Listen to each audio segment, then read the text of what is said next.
जय जगन्नाथ सांग माने।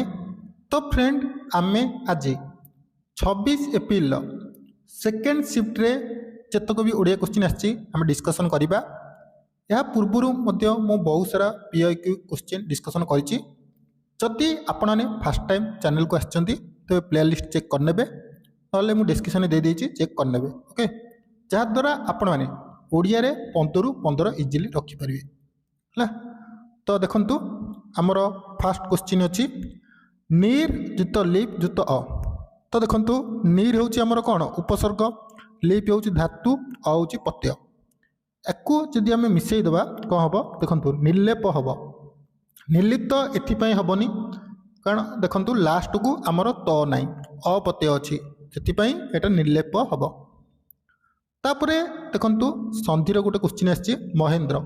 महेंद्रटा किपरि तयारी होइथाय ना देखंतु महा जुत इंद्र है। संधिटा टी भल कि देखिए, संधि आमर तीन प्रकार स्वर संधि, व्यंजन संधि, विसर्ग संधि। टी संधिर देखी ने जोड़े तीन क्वेश्चन परीक्षा पड़ुछि। तापर अवर्गीय व्यंजन वर्ण में केतोटी ओडिया भाषा थाए देखंतु। अवर्गीय व्यंजन वर्ण आमर केते प्रकार ता पूर्व आपन कहया पई चाहिबी। वर्ण आमर दी प्रकार, गोटे होची स्वर वर्ण आ गोटे होची व्यंजन वर्ण। तबे स्वर वर्ण केतेटा, व्यंजन वर्ण केतेटा देखंतु। स्वर वर्ण आमर 11टा, व्यंजन वर्ण 39टा हला। तो मु आपन कहि दउची स्वर वर्ण भी दी प्रकार, गोटे होची हर्ष स्वर आ गोटे होची दीर्घ स्वर। हर्ष स्वर 4टा, दीर्घ स्वर 7टा। हर्ष स्वर कौन कौन देखंतु, गोटे होची अ, गोटे होची हसई, गोटे होची हसौ आ गोटे होची रु। तबरे आउ जो बाकी तक रहिला आ, दीर्घई, दीर्घौ, ए, ऐ, ओ, औ ए सब होची दीर्घ स्वर।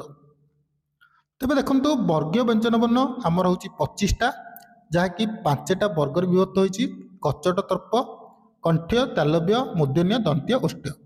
आउ बाकी आमर जो 14टा रहिला से सब होची अवर्गीय व्यंजन वर्ण हला। नेक्स्ट देखंतु स्मगत, एटा केमिति तयारी होईची देखंतु स्वजित गत। देखंतु बहुत सारा परीक्षा पड़े स्वागतटा केमिति तयारी थाए, सेटा केमिति होइथाय ना सुजुत आगत हला। स्वागतटा सुजुत आगत रे तयारी होइथाय। तापरे डैश धन मनीष को प्रकृत शांति दिए कौन ना झाड़ बुआ धन माने कष्ट अजित धन। नेक्स्ट परीक्षाटा केमिति आमर संधि विच्छेद कले हबो।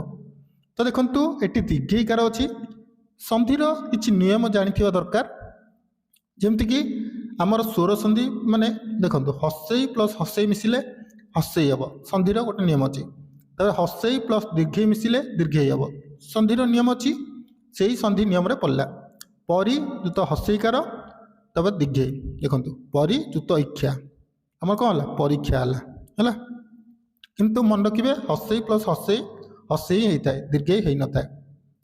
तापरे देखंतु घंटशिला शिखे चाई से कहता दियरे मिलानी मते। घंटशिलाटा कौन, घंटशिलाटा कौन गोटे नाम, तेणु एटा को नामवाचक विशेष्य कह जाए।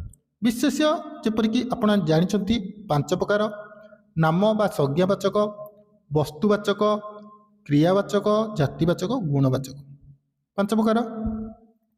से हसी करी कथा हेले असमिक क्रिया कौन कौन हसी करी, यदि हेले दी था एटा समापिक क्रिया है। तापरे नेक्स्ट देखंतु या भितर उपसर्ग कोटा। जेपरिक आपण जानिछंती उपसर्ग आमर 20टा, आ उपसर्ग को आमे पूर्व प्रत्यय मध्य कहि थाउ, परीक्षा रे पडुची एटा मन रखिबे। तबे या भितर उपसर्ग कोटा ना प्रति। जेपरिक आपण जानिछंती 20टा आमर उपसर्ग प्रति, परा, अप, सम, नि, अधि ए सब।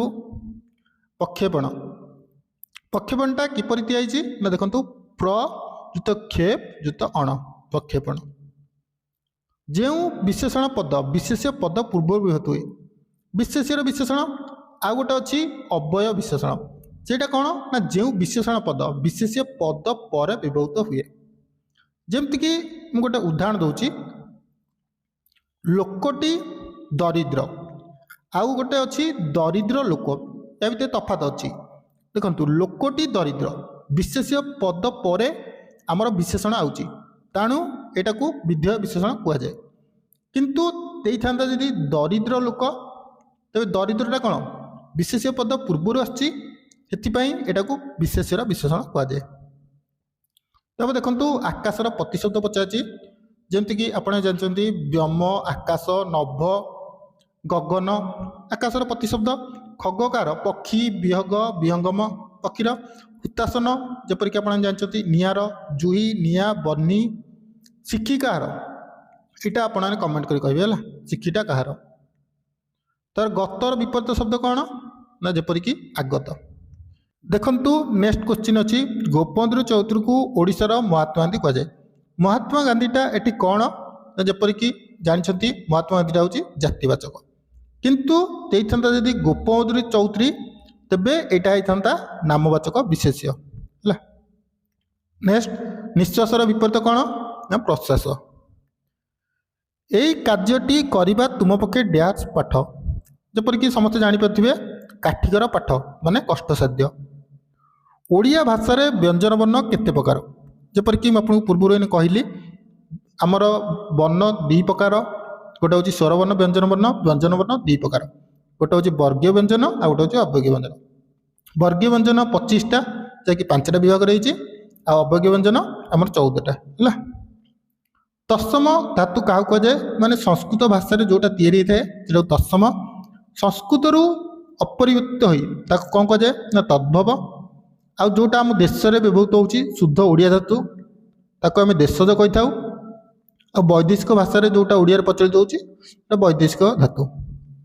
फसर फाटिबा यार अर्थ व्यर्थ हवा अनुकूल बिगाड़ी जावा यार गोटे रूढ़ीटे अच्छी कौन सेटा ना कहूँ हूँ बिराड़ी छिंकाड़ा है बिराड़ी छिंकिवा अनुकूल बिगाड़ी जा बिराड़ी बिराड़ी छिंकिवा अनुकूल बिगाड़ी जा है।